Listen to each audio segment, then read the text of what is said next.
Quite the reverse, actually! With 56 seconds until the Flash arrives, Reverse Flash begins to talk. My name is Eobard Thawne, and I've been dead for quite some time. I should be dead for quite some more time. Sneeze. I saw God!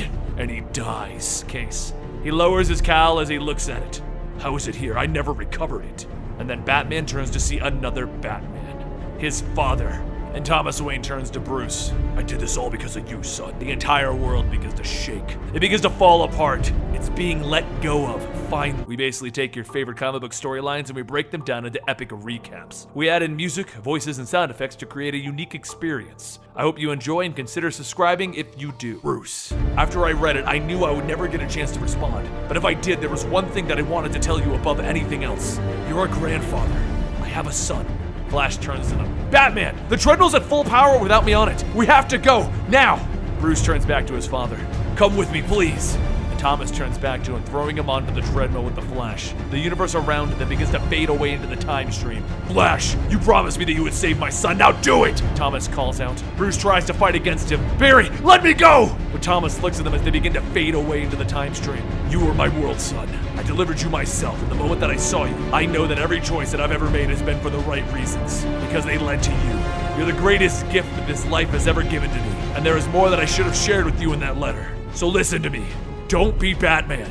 Find happiness. Please don't do this. Don't do it for me. Don't do it for your mother. Be a father in the way that I never could for you. Let the Batman die with me. Bruce calls out, we can save you! And then cracoom! They all vanish. Thomas stares at the dust cloud where they once were. You have. He throws the trigger to the bombs on the Batcave's side and he drops his cowl. And then he turns to the white light. Waynes never stay down. We rise! And he fades into oblivion. As Batman and Flash begin to run through the time stream again, Batman tries to convince Flash to turn around, but the Flash turns to him. There's nothing to return to. That world is gone. So Batman asks the next question. The button came to the cave. Why did it bring us to the Flashpoint universe? And behind them is the Reverse Flash running past them. Coming through, Flash! How on earth did you get ahead of me? Let alone find me! Batman and the Flash are shocked, but Batman sees Thawne holding the button and he tells Flash, he's holding the button. This is before he runs off and dies. So Flash calls out, Stop! Stop or you'll die, Thawne! And Thawne shouts back, I know where this button comes from, Flash, and they've never faced someone like me!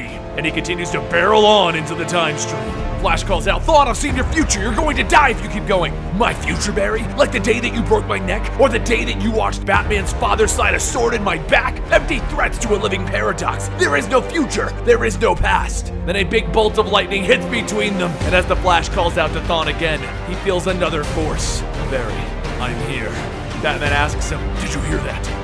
Flash tells him it's nothing. It's the time stream calling out to you. Thawne turns back to the two of them. I have an idea, Barry. Once I have this power, I'll go back and make you my son. I'll become a social worker and raise you. Make you my acolyte. And at that moment, the treadmill begins to fall apart and fall to pieces. Batman tells Flash, we need to land somewhere, Barry. And the Flash tells him, I have to catch Thawne. And Thawne gives the grin of the psychotic Reverse Flash. Like always, you're too late, Barry. I'm here. Your life is about to be undone. He arrives alone in open space with nothing but the ground and the person in front of him waiting. He looks down at the button, pulsing with power. Hello. You don't have to be shy now. I can feel your presence, like a wave of static electricity. It's powerful. I'll admit to the fact that I've never encountered anything quite like this. You've done such strange things to the timeline, things that I won't begin to question, and you've remained hidden from all of them. But I'm not like them. My existence is the only constant in a sea of possibilities. I cannot be erased by anyone. By you. Show yourself! Thawne looks up, and he sees the blue light. It begins to swirl around him and he realizes his mistake. My God. Wait! I didn't know! The blue light touches him and it begins to pull him apart at the seams. Please, I don't want to die! But before he can even finish his sentence, he's pulled apart and turned into the skeleton from the start of our story. Meanwhile, Batman and Flash hear the scream from Thawne and they're tumbling through the time stream. But Flash hears another voice. Barry, I'm here. Flash and Batman begin to fall out of time and space itself. Flash grabs onto the treadmill for his life, and Batman is clinging on, hoping that the Flash has the answer. And both of them hear that voice again.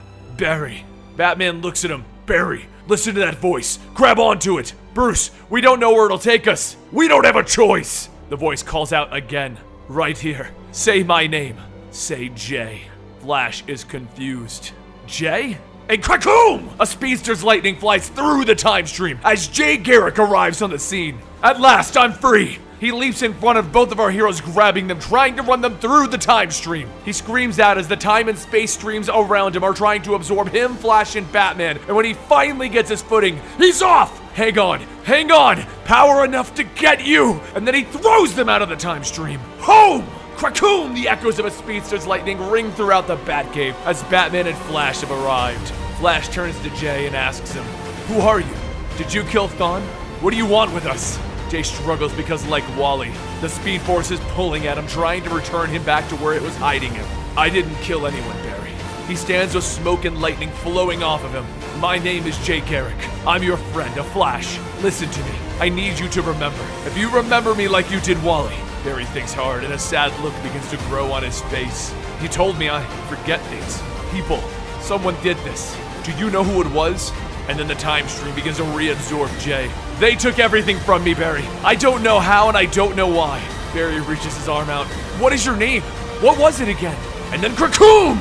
A giant bolt of blue lightning reaches out and grabs Jay, removing him from the timeline again. Smoke swirls on the floor of the Batcave, and the Flash helps Batman up. "The man said that he knew me, the same way that Wally did, but he's not here. Maybe he's from another timeline. Maybe I wasn't the lightning rod that he needed to stay grounded." The next day, Bruce and Barry stand in front of the grave of Thomas and Martha Wayne. Barry asks him, "I wonder if all of this was Thawne's doing. Time rupturing, changing, people fading in and out of reality, like your father and that other Flash. He died. But maybe his death is what triggered all of this. Maybe there's no one else to chase. I appreciate you trying to close the case, Barry, but it's far from closed. So what, our primary suspect is God? For now, that's all we have.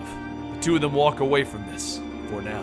And off in space, something with blue light is watching over the planet. But back in Wayne Manor, Bruce is looking out the window, thinking about what his father told him. Don't be Batman. Find happiness.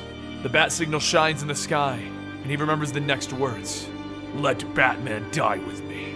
Alfred walks over to see Bruce looking into the sky at the signal. Sir, aren't you going to answer that?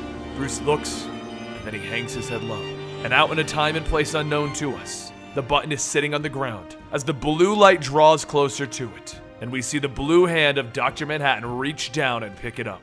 Why does my perception of time distress you? Everything is preordained, even my responses. We're all puppets, Laurie. I'm just a puppet. You can see the strings. And that concludes The Button. Batman and the Flash teaming up to try and figure out what it is. Now, we have had confirmation that it is officially Dr. Manhattan. We always thought it was, but it really wasn't 100% confirmed. But in an interview, Jeff Johns did state that that is, in fact, Dr. Manhattan. And the reason why Bruce did not answer the signal at the end of this story is because that is Dr. Manhattan's plan. To use the Flashpoint universe to put that seed of doubt in Batman's mind. Should he be Batman? I hope you guys enjoyed, and if you want to stay up to date on what's happening with DC Rebirth, don't forget to subscribe to this channel.